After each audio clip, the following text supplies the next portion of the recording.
Hola gente, estamos con la segunda parte del video dedicado a la locación y a la nueva ley. Quédate en Walter Gómez TV si te interesa especialmente este tema, porque todos alguna vez en la vida somos locatarios, inquilinos o locadores. Quédate en Walter Gómez TV.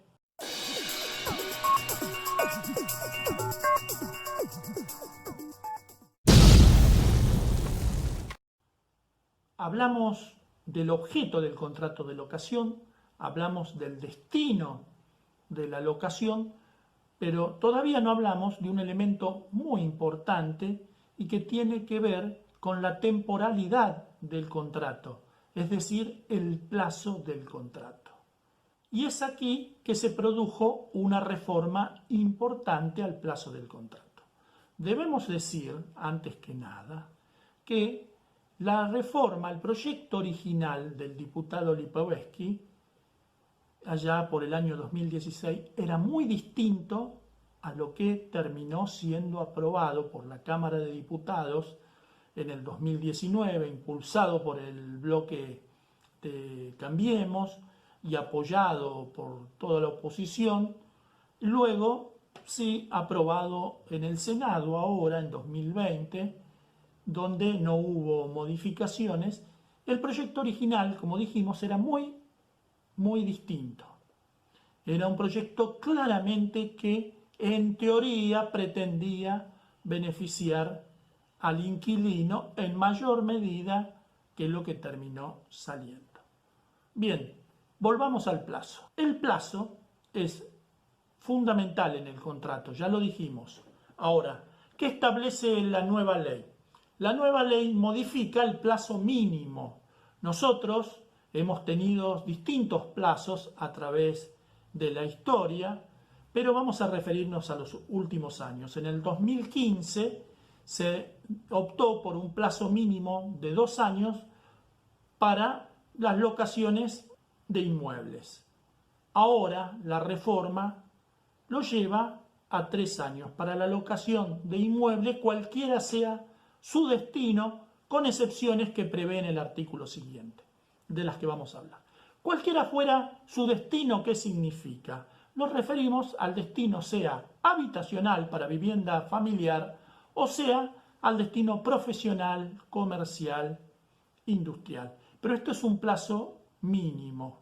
Recordemos que además nuestra ley se ha caracterizado por también hablar de plazos máximos en el contrato de locación, y es así que tenemos un plazo máximo que es distinto, de 20 años para los inmuebles con destino habitacional y de 50 años con otros destinos. Pero volvamos al plazo mínimo de 3 años. ¿Qué pasa si un contrato no establece el plazo? Pues bien, se lo entiende celebrado por este plazo mínimo de 3 años. Y ahora, ¿qué pasaría si tanto el inquilino como el locador dicen no, vamos a celebrar un contrato de 18 meses, de 24 meses, de 2 años, no de 3 años? En perfecta voluntad, ¿podrían hacerlo? Miren, como poder podrían, pero lo que puede pasar es que después el inquilino dijera no, rige el de 3 años. Y evidentemente ganaría, tendría razón, porque el plazo es puesto en favor del inquilino. ¿Puede renunciar el inquilino al plazo? Entiendo que sí, la ley lo dice expresamente, una vez que está en la tenencia del inmueble, es decir, cuando está ya a cargo del inmueble, gozando y usando del inmueble, puede renunciar a este plazo mínimo. ¿Podrían ponerse de acuerdo inquilino y locador en algún momento y generar un distracto sin haber terminado de cumplir el contrato? Sí, por supuesto que pueden, de hecho se ha hecho siempre y no ha obtenido mayores cuestionamientos, pero siempre se requiere el concurso de la voluntad del inquilino, porque como dijimos, el plazo está en favor del inquilino. ¿Puede haber sucesivos contratos? Claro que puede haber sucesivos contratos siempre y cuando no superen el plazo máximo. ¿Es necesario formalizar un nuevo contrato cada vez que se termina el plazo? Si total nos vamos a quedar el mismo inquilino y el locador también es la misma persona. Mire, es necesario formalizar un nuevo contrato y este es un consejo que damos específicamente para el locador. ¿Por qué? ¿Qué pasaría si no se formalizara un nuevo contrato?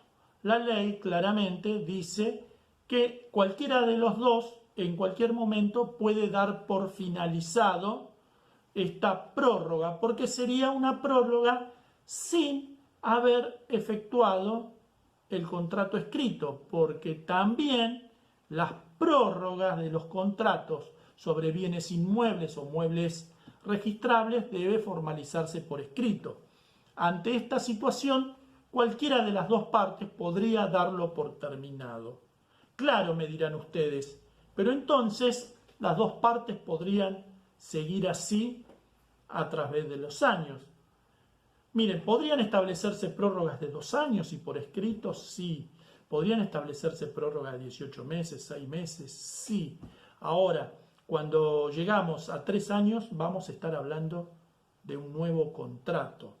Y si no se hiciera nunca, no se formalizara nunca, bueno, ¿por qué le digo que es importante para el locador?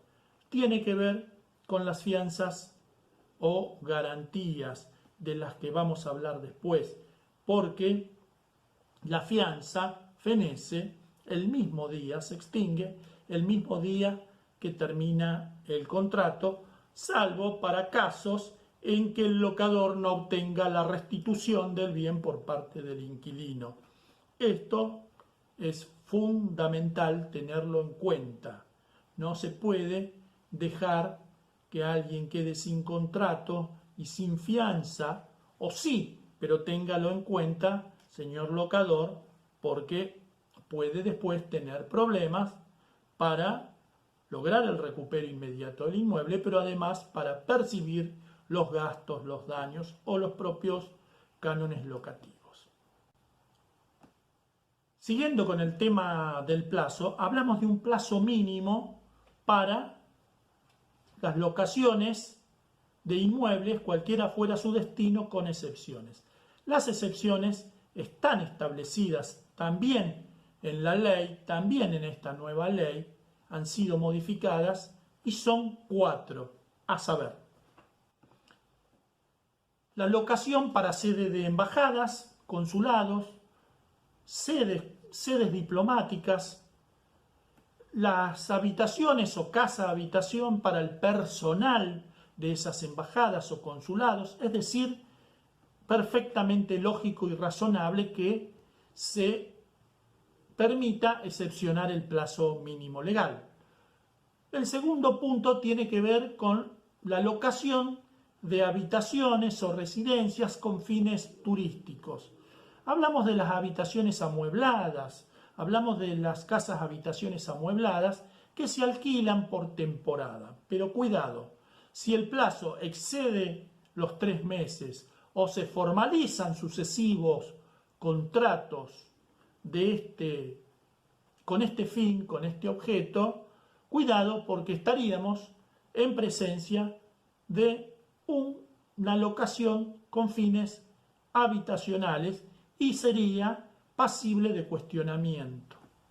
¿Por qué sería pasible de cuestionamiento? Porque la propia ley nos dice que se presume que no es un alquiler con esos fines, sino con un fin de habitación. El tercer punto excepcionado es para la guarda de cosas. Es decir, usted alquila un galpón para guardar una cosechadora por un tiempo hasta que se traslade a otro lugar. Usted alquila un galpón para guardar bienes temporalmente. Está excepcionado el plazo mínimo legal. Entiendo también que esto se aplica a las cocheras cuando no forman parte de una casa habitación, cuando se alquila una cochera por separada porque es guarda de cosas. ¿Qué cosas? Un vehículo. El cuarto punto, el alquiler para predios feriales, para stand. Esto es muy común, también es perfectamente lógica la excepción. Luego, fuera de estos 4 puntos, aparece un último párrafo en este artículo, el 1199, modificado, que nos dice que tampoco se aplica el plazo mínimo legal de 3 años a los contratos que tengan una finalidad específica determinada y que esa propia finalidad tenga un plazo menor para el cumplimiento. En ese caso tampoco, pero no está dentro de los enunciados A, B, C y D, sino como un último párrafo.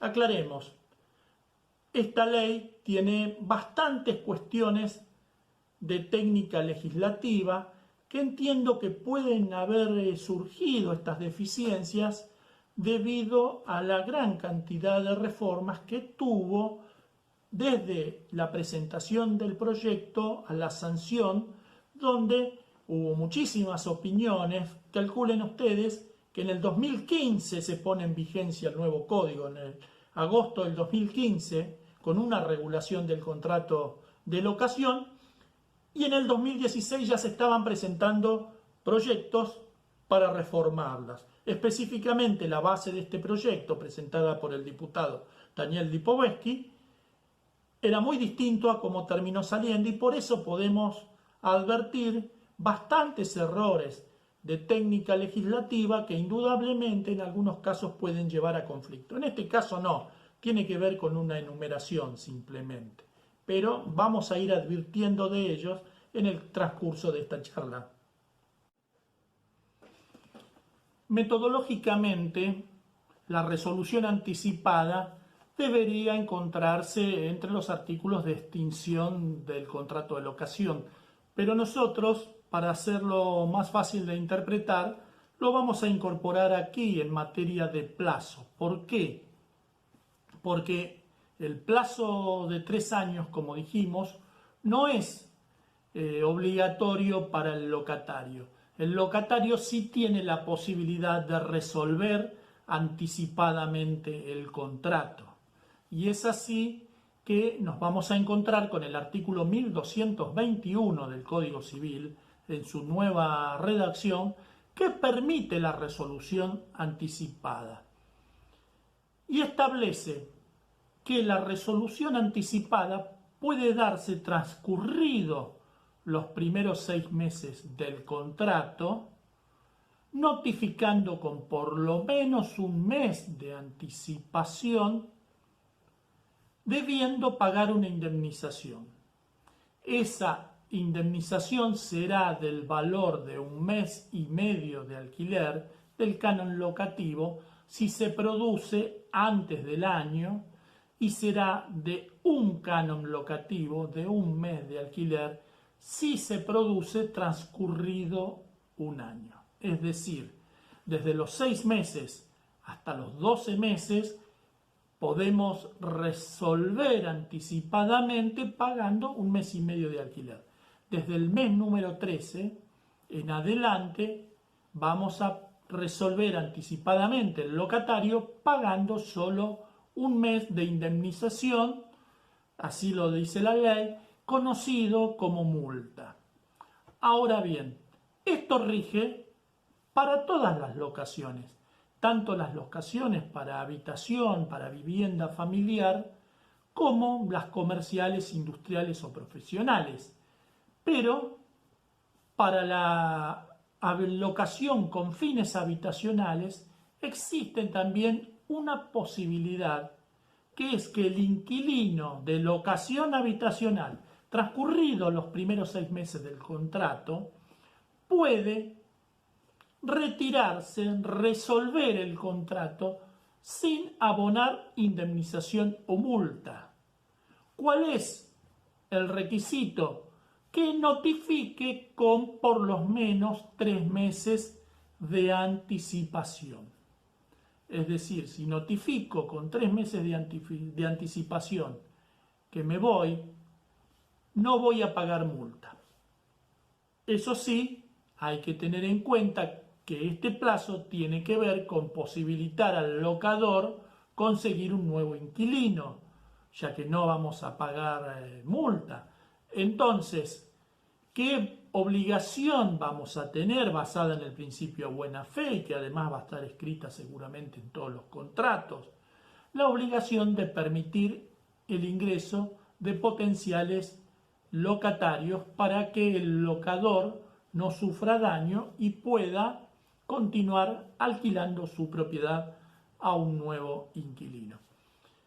Este artículo, como dijimos, el 1221 fue modificado por la ley 27.551 y creemos que es importante sistematizarlo, es importante tratarlo a continuación del tema del plazo porque permite de alguna manera resolver el contrato sin cumplir el plazo previsto contractualmente, por supuesto con las sanciones o con los requisitos que están detallados en ese artículo, el 1221. Un tema importante a aclarar aquí tiene que ver con la notificación. La notificación de la voluntad de resolver anticipadamente debe ser fehaciente. ¿Y esto qué significa? Debe ponerse la notificación a disposición del locador, la reciba o no la reciba o se niegue a recibirla. Pero cuidado, ¿puede hacerse por el correo electrónico si en el contrato firmamos correos electrónicos? Sí, puede realizarse siempre y cuando podamos acreditar su fehaciencia. En algunos casos, a lo mejor sería conveniente remitir una carta documento para que nos quede claramente la constancia. Tengan en cuenta ustedes que más allá de que remitamos el correo y se encuentre a disposición en la casilla de correos electrónicos del locador, será necesario acreditar la fehaciencia y podemos tener algunas cuestiones de prueba. Pero lo cierto es que sí es perfectamente válido y puedo utilizar el medio electrónico si constituimos este domicilio especial en el contrato. ¿Y qué pasa con los casos excepcionados del plazo mínimo? Los del 1199. ¿Qué pasa? ¿Puedo resolver anticipadamente? Sí, puedo resolver anticipadamente ese contrato, pero obviamente voy a tener una sanción, una indemnización o multa, como le llamábamos, que está tarifada en 2 cánones locativos, 2 meses de alquiler. Aquí no hay discusión, aquí es claro, te vas antes, pagás 2 meses. Tengan en cuenta que es una excepción al plazo mínimo legal, así que es gravoso el pago que hay que hacer, porque en el peor de los casos, en el contrato de locación de inmuebles estamos pagando 1 mes y medio de multa. Aquí, cualquiera sea el tiempo transcurrido, no exige tiempo mínimo, se paga 2 meses de multa. Y si llegaste hasta acá es porque te interesa la cuestión de la locación. Así que te invito a que te suscribas a Walter Gómez TV, que le des clic en me gusta y nos dejes un comentario, una pregunta o una sugerencia. Esto es Walter Gómez TV, el canal del asesoramiento jurídico gratuito en YouTube en busca de la tan ansiada justicia.